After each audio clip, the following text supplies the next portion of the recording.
Hey guys, and welcome to another video. So I hope you guys aren't stressed too much about exams and are still relaxing a bit.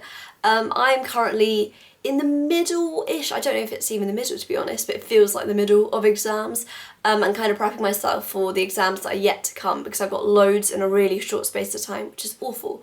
But yeah, so the lovely people at the student room asked if I can make a video about prepping yourself for university open days because it's that time of year again and it's so crazy.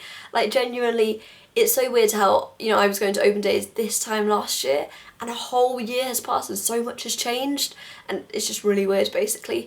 So this video I suppose is for year 12s, anyone hoping to apply to university this year or in a couple of years time, just the kind of things you want to be thinking about when you go to those open days. So number one is maybe do a little bit of prep before you go. This is kind of seeing what the university is like, seeing the things that you might want to look at, and this just saves you some time when you get there. Instead of like hassling around for half an hour being like, oh, maybe this, maybe that, you can do all that kind of stuff before you go. Just saves you some time and makes you like plan your day out a bit more efficiently, because often for me, when you get there, you're there for such a short amount of time because it takes you so long to get there. So just saves you from wasting any time. In terms of the university's open days that I did go to, I went to Imperial and I went to Bristol. Imperial I went to because I wanted to see what a university in London is really like, and I got to speak to some students for literally half an hour about what it's like living there and studying there. I didn't end up applying in the end because it was in London, and I kind of went to a decision where I was like, I'm not applying to any in London, but it was really handy to see what it was like. Bristol I went because I really liked what it was like online and I wanted to see if it matched that kind of vibe in real life, and it did. It was really great. I did end up applying, didn't get in, but it was very useful to go to. So I definitely recommend you to go check them out. Another thing that you might want to do is check if they kind of cater for the hobbies that you have. So for example, if you're someone who's into their performing arts, look, do they have that kind of space for you to watch things or participate in things? I have a couple of friends who are really into their sports and gym, and for them, they want to see if they had their facilities, and that was something that's really important to them. And I definitely recommend you to do that.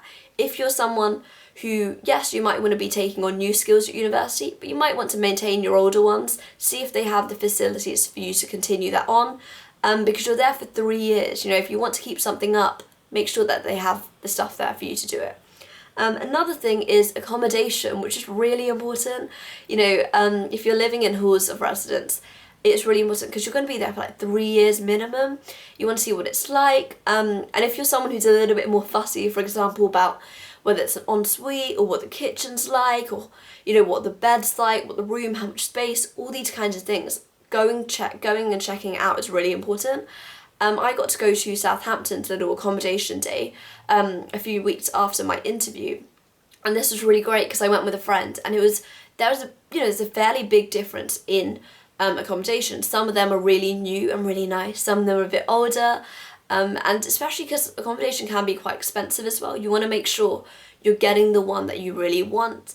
So go check it out, see what it's like, because like I said, you're there for a couple of years. You want to make sure you're staying somewhere that you like. Another thing is talking to the students who are there. This is really great. These are the people who go to this university pretty much every day, who might be taking your course. Talk to them, see what it's really like. So you might want to ask them about what the course is like, what the accommodation is like, in terms of what it's like practically. How easy is it to get to go to other places? What about the nightlife? What about the city centre? Things like that, which might be important to you. Ask them. They all know about it. They're a current student. I got to do that after my Newcastle interview. We had a little tour, and it's really great to see, to hear about all those kinds of things. Obviously, you want to hear that before you make your choices, so definitely talk to the people there. Another thing is going to the talks, and there'll probably be a whole bunch of different talks going on about, maybe might be about student finance, about your course itself, about the university, things like this. Definitely go to listen to, especially the ones on the course. For example, you can hear about the criteria. Can you actually apply? Do you have the GCSEs or the predicted grades to go to that university? Also, it's really great to listen to what the course is actually all about. So I know courses that aren't medicine often can vary a lot university to university, see is that something you'd want to study about, and hopefully it is. And talk to the lecturers there as well. They can give you a bit more information about what the course is really like and see if it's something that interests you. And another thing that I didn't really think about until I actually went there for interviews and things is how far these universities are and how expensive it is to get there.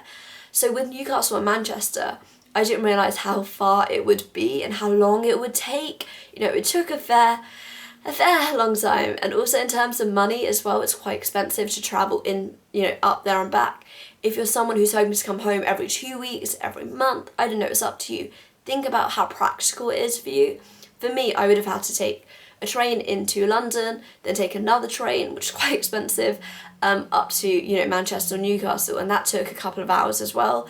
Whereas with something with Southampton, it's just a train from a local train station which goes all the way there and isn't too long as well, and it's a lot cheaper as well. So, you know, things like that. Think about practically what is it like getting to your university and back.